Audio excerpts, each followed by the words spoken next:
Baik, Assalamualaikum warahmatullahi wabarakatuh. Saudara, rekan-rekan gerbang 7 Tangsel di mana saja Anda berada. Ya, untuk video kali ini saya cobakan mereaction satu buah video dari Dewan Pembina Bahasa Indonesia yang diwawancarai juga masih dalam satu lingkup dalam Dewan Pembina Bahasa Indonesia, antara reporternya dengan Bapak Profesor Dr. Aminuddin Aziz, seorang yang bekerja sebagai Dewan Pembina Bahasa Indonesia, yang tentunya membahas mengenai bahasa Indonesia apakah nanti akan menjadi suatu bahasa internasional atau paling tidak menjadi bahasa nomor 2 di ASEAN. Oke, untuk lebih jelasnya kita ikuti video berikut ini, dan nanti pada akhir daripada video ini atau di tengah-tengah video ini saya akan berikan komentar sesuai dengan judul thumbnail yang saya tayangkan di depan. Oke, selamat mengikuti. Bahasa Melayu yang diajukan sebagai bahasa kedua di ASEAN. Dan salah satu alasan yang diberikan adalah bahasa Melayu juga dituturkan oleh banyak masyarakat di negara-negara ASEAN lainnya, Bapak. Salah satunya adalah Indonesia. Dan pertanyaan mendasar yang ingin saya tanyakan adalah sebenarnya apa perbedaan bahasa Indonesia dan bahasa Melayu yang digunakan di Malaysia, Bapak? Ya, baik. Terima kasih, Flori. Saya izin mau buka masker ya. Boleh, Bapak. Ya. Pertama, ini memang satu isu yang sangat menarik ya, dan ini sudah diungkap bukan hanya kali ini, tapi juga sudah merupakan bahan pembicaraan sejak beberapa tahun yang lalu ya, dan ini berulang ya, pembicaraan tentang ini, yaitu ada usulan dari negara tetangga kita, Malaysia ya, negeri serumpun, untuk mengajukan bahasa Melayu menjadi bahasa kedua ASEAN. Nah, pertanyaan yang pertama tadi terkait dengan apa sih bedanya bahasa Indonesia atau bahasa Melayu yang ada di kita dengan yang ada di Malaysia. Pertama, saya harus menyampaikan dari segi kesejarahan ya. Bahasa Indonesia itu memang adalah diambil dari bahasa Melayu, dan itu adalah fakta sejarah yang tidak bisa dipungkiri, tidak bisa dihilangkan begitu ya. Pada saat para pemuda kita melakukan Kongres Pemuda Indonesia di tahun 26, kemudian puncaknya pada tahun 28 ya, tanggal 28 Oktober tahun 28, di situ mereka menobatkan bahasa Melayu sebagai sumber dari bahasa Indonesia yang kemudian dideklarasikan sebagai bahasa persatuan yang dijunjung oleh para pemuda itu. Nah, jadi sesungguhnya itu yang fakta sejarah pertama ya, bahwa bahasa Indonesia berasal dari bahasa Melayu. Lalu bagaimana bahasa Melayunya sendiri di kita? Nah, pada tahun 45 ya, ketika bahasa Indonesia diresmikan melalui Undang-Undang Dasar tahun 1945, dalam pasal 36 bahasa negara ialah bahasa Indonesia. Artinya mengangkat bahasa Melayu ya, yang tadinya sebagai bahasa daerah begitu, dinamai kemudian menjadi bahasa Indonesia, diangkat statusnya menjadi bahasa negara. Nah, bahasa negara, bahasa resmi, bahasa persatuan, dan dengan berbagai label lainnya gitu. Karena bagi bangsa Indonesia, bahasa Indonesia ini adalah bahasa perjuangan gitu ya. Nah, jadi dengan status ini kemudian berkembanglah bahasa Indonesia ya. Kita punya tata bahasa baku, punya kamus gitu ya, punya ejaan sendiri gitu.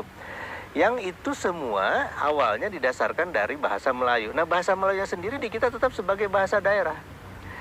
Penelitian kawan-kawan kita ya, dari kami di Badan Bahasa itu ada menemukan 718 bahasa. Ya, salah satunya adalah bahasa Melayu ya, bahasa daerah ini.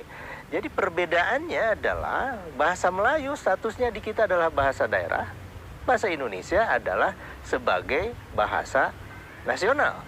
Nah, apakah ada bedanya? Pasti ada bedanya ya, bahasa Melayu di kita dengan bahasa Melayu di Malaysia. Nah, bahasa Melayu di kita berkembang sebagai bahasa daerah, di sana berkembang sebagai bahasa negara. Nah, lalu apakah sama bahasa Indonesia dengan bahasa Melayu? Pasti beda. Ya, kita harus mengatakan ini beda karena perkembangannya memang bahasa Melayu berkembang dengan satu jalan, ya. Kemudian bahasa Indonesia berkembang dengan jalan yang lain. Terutama terkait dengan urusan katakanlah ejaan, pembentukan istilah, kemudian penambahan kosakata. Bahasa Melayu di Malaysia itu lebih banyak mengadopsi, menyerap kata-kata dari bahasa Inggris, ya. Wajar saja karena Malaysia adalah bagian dari negara persemakmuran.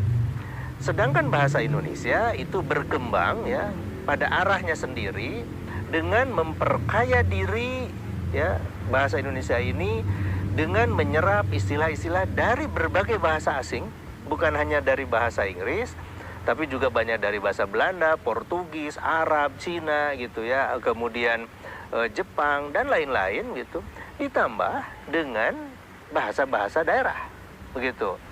Apa buktinya ya bahwa bahasa Indonesia ini sudah menyerap dari bahasa daerah? Coba lihat KBBI, ya, buka KBBI kita.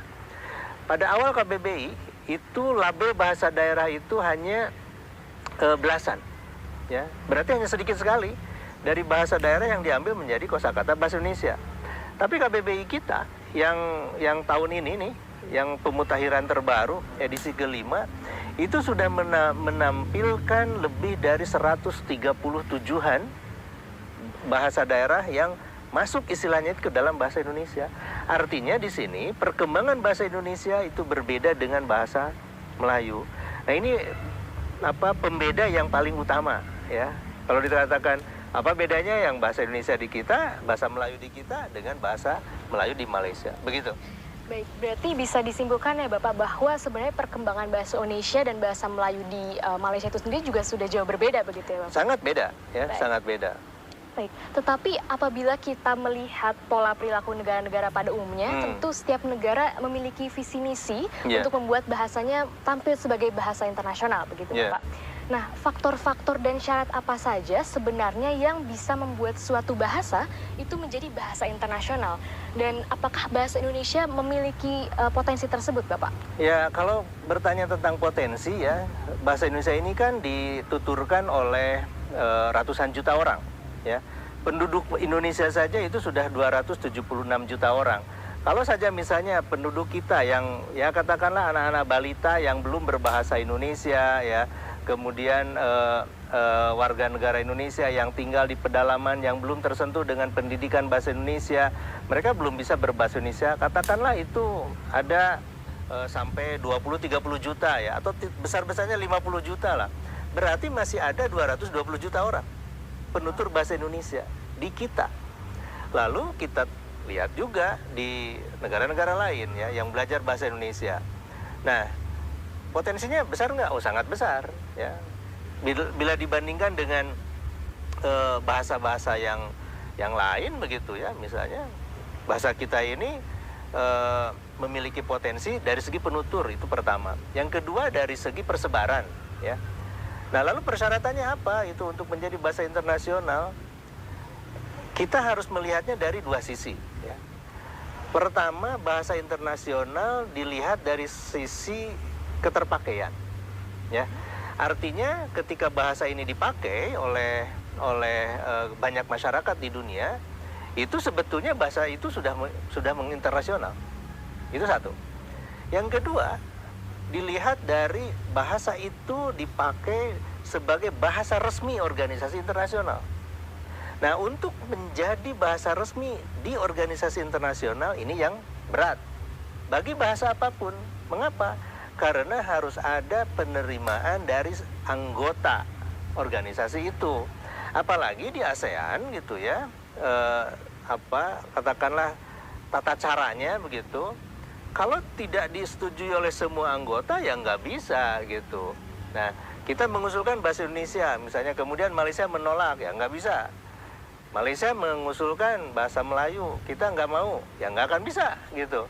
Karena aturan di dalam organisasi ASEAN ini adalah keputusan harus disetujui oleh semuanya gitu. Nah, ini tentu saja perspektif yang akan harus kita bangun ya, berbeda antara bahasa itu dipakai sudah mengglobal, kemudian bahasa itu dipakai secara resmi ya di organisasi-organisasi internasional. Seperti misalnya ada 6 bahasa ya di PBB. Padahal juga banyak bahasa-bahasa lain ya yang juga dipakai secara mengglobal gitu. Apakah bahasa itu bukan bahasa internasional? Saya sih punya pendapat itu juga bahasa yang sudah internasional begitu ya. Tetapi mungkin tidak resmi dipakai sebagai bahasa organisasi internasional itu begitu. Baik, berarti dengan demikian bahasa Indonesia sebenarnya memiliki potensi ya Pak? Yang Sangat cukup besar potensinya. Nah, tetapi apabila kita mengajukan bahasa Indonesia sebagai bahasa resmi organisasi internasional, contohnya ASEAN seperti itu, kira-kira apakah akan ada kemungkinan terjadi pertikaian atau selisih paham dengan negara lain nih Pak? Khususnya dengan Malaysia, apalagi melihat rekam jejak hubungan kita dengan dengan Malaysia, maaf. Dan bagaimana kira-kira pemerintah Indonesia menyikapi hal tersebut, Pak? Itu yang tadi saya katakan ya, merujuk kepada jawaban saya sebelumnya, bahwa potensi tetap ada ya, sepanjang kita bisa melakukan lobby ya, diplomasi, meyakinkan anggota-anggota ASEAN ini setuju dengan usulan kita. Tapi juga tentu kita harus memiliki dasar yang kuat. Apa alasannya? Sehingga katakanlah Malaysia tidak memvetonya gitu ya, tidak setuju begitu. Nah, hubungan kita dengan Malaysia ini kan hubungan ya namanya juga negara serumpun ya. Kadang-kadang bertengkar gitu, kadang-kadang kelihatan sangat akrab gitu. Ya namanya dengan saudara itu sudah biasa lah seperti itu. Nah, oleh karena itu yang akan harus kita pahami adalah memberikan pemahaman ya kepada siapapun gitu ya di negara-negara ASEAN ini bahwa faktanya adalah seperti ini. Nah, fakta yang paling kentara ya paling jelas itu yang bisa kita ajukan, pertama, bahasa Indonesia ini dituturkan jauh lebih banyak orang. Itu fakta ya. Kalau misalnya Malaysia mengatakan oh ini 300 juta ya dituturkan bahasa Melayu itu, dari mana dapat 300 juta gitu kan? Penduduk mereka saja tidak sampai, katakanlah mungkin tidak sampai 150 juta gitu. Artinya yang sisanya itu mungkin yang di Indonesia ini, sementara penduduk Indonesia saja sudah 276 juta. Itu fakta yang pertama. Fakta yang kedua, ketersebaran ini.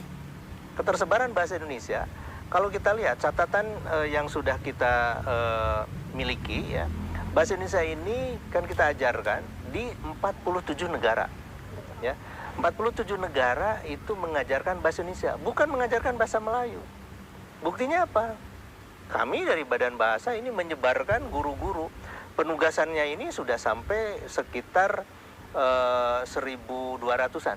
1.200 kali penugasan ditambah dengan fakta sudah ada 700 guru paling tidak yang sudah mengajar di lembaga-lembaga itu. Lalu jumlah pembelajar BIPA. Jumlah pembelajar BIPA itu catatan kami. Iya, jadi itu saudara ya apa yang dibincangkan dari Dewan Bahasa Indonesia dengan reporternya tentunya mengenai tentang bahasa Indonesia yang nantinya diharapkan menjadi bahasa internasional, terutama mungkin bahasa yang tercantum di dalam bahasa ASEAN terlebih dahulu ya, sebelum kita menjadi satu bahasa internasional. Nah, ada dua pendapat yang akan saya sampaikan di sini. Yang pertama adalah bahwa kita sebagai bangsa Indonesia sangat setuju ya bila mana memang bahasa kita bisa dikenal oleh orang di seluruh dunia tentunya, dan itu merupakan suatu kebanggaan bagi kita semua sebagai bangsa Indonesia yang merdeka dan berdaulat ya. Itu hal yang pertama. Nah, kemudian hal yang kedua adalah jika kita ingin memperkenalkan bahasa Indonesia ke kancah internasional, ini tentunya yang harus diperhatikan dulu apakah kita memang sudah benar-benar menggunakan bahasa Indonesia yang baik dan benar tentunya. Ya, ini kan di negara kita di Indonesia ini masih banyak juga orang-orang Indonesia yang masih kecanduan dalam berbahasa Inggris. Misalnya apa, kalau kita datang ke hotel atau ke toko-toko ya, itu pas kita masuk saja sudah ada tulisan namanya room ya, atau kemudian ada lagi tulisan customer service. Itu kan bahasa-bahasa itu adalah bahasa-bahasa Inggris yang semestinya kalau kita ingin melestarikan bahasa Indonesia itu harus dari pemerintah, dari Departemen Pendidikan semuanya harus sudah mengganti nama-nama itu. Misalnya ya kalau room itu artinya apa, kamar atau ruangan, ya kita bisa tulis ruangan 1, ruangan 2 dan sebagainya. Kemudian kalau kita datang ke bank atau ke apa, itu ada bacaan customer service, itu kan bahasa Inggris. Nah itu harus kita rubah juga dengan bahasa Indonesia. Nah hal-hal seperti itu yang memang terkadang kita tidak memikirkan. Jadi seolah-olah kita sebagai pengguna bahasa yang sudah baik ya, tetapi pada hal-hal lain kita melihat bahwa masih banyak campur kata-kata bahasa yang sebetulnya bukan menjadi bahasa kita ya. Jadi kita masih mencampur baurkan itu. Kemudian juga ada cleaning service ya, seharusnya kan itu kebersihan ya, kita harus merubah itu dulu ya. Jadi kita harus merubah kata-kata itu dengan bahasa Indonesia yang baik dan benar. Nah barulah kemudian kita mempromosikan bahasa Indonesia ke luar daripada Indonesia. Nah seperti juga halnya dengan Malaysia, waktu dia mempromosikan bahasa Melayu sebagai bahasa nomor 2 di ASEAN, ternyata setelah kita lihat dan kita pelajari bersama-sama, di Malaysia sendiri orang Melayu tidak bisa berbahasa Melayu. Nah ini kan tentunya bertolak belakang dengan apa yang disampaikan oleh pemerintahnya. Nah demikian juga kita dengan Indonesia. Jadi kita sudah baik dan benar dalam berbicara, baik dalam berbicara sehari-hari, kemudian dengan berbicara kepada siapa saja, kemudian surat menyurat kita pakai bahasa Indonesia. Tetapi ada hal-hal lain yang kita tidak perhitungkan, seperti yang saya katakan tadi, ada tulisan-tulisan yang masih menggunakan bahasa Inggris ya, sebaiknya itu kita harus rubah ke dalam bahasa Indonesia. Nah kalau itu sudah kita lakukan perubahan sedemikian rupa, barulah kita memperkenalkan bahasa Indonesia ini ke luar negeri, agar memang inilah bahasa Indonesia yang dipakai orang Indonesia. Jadi itu ya menurut saya. Dan bagaimana juga menurut pendapat Anda, silakan tulis di kolom komentar ya. Dan saya akhiri, assalamualaikum warahmatullahi wabarakatuh.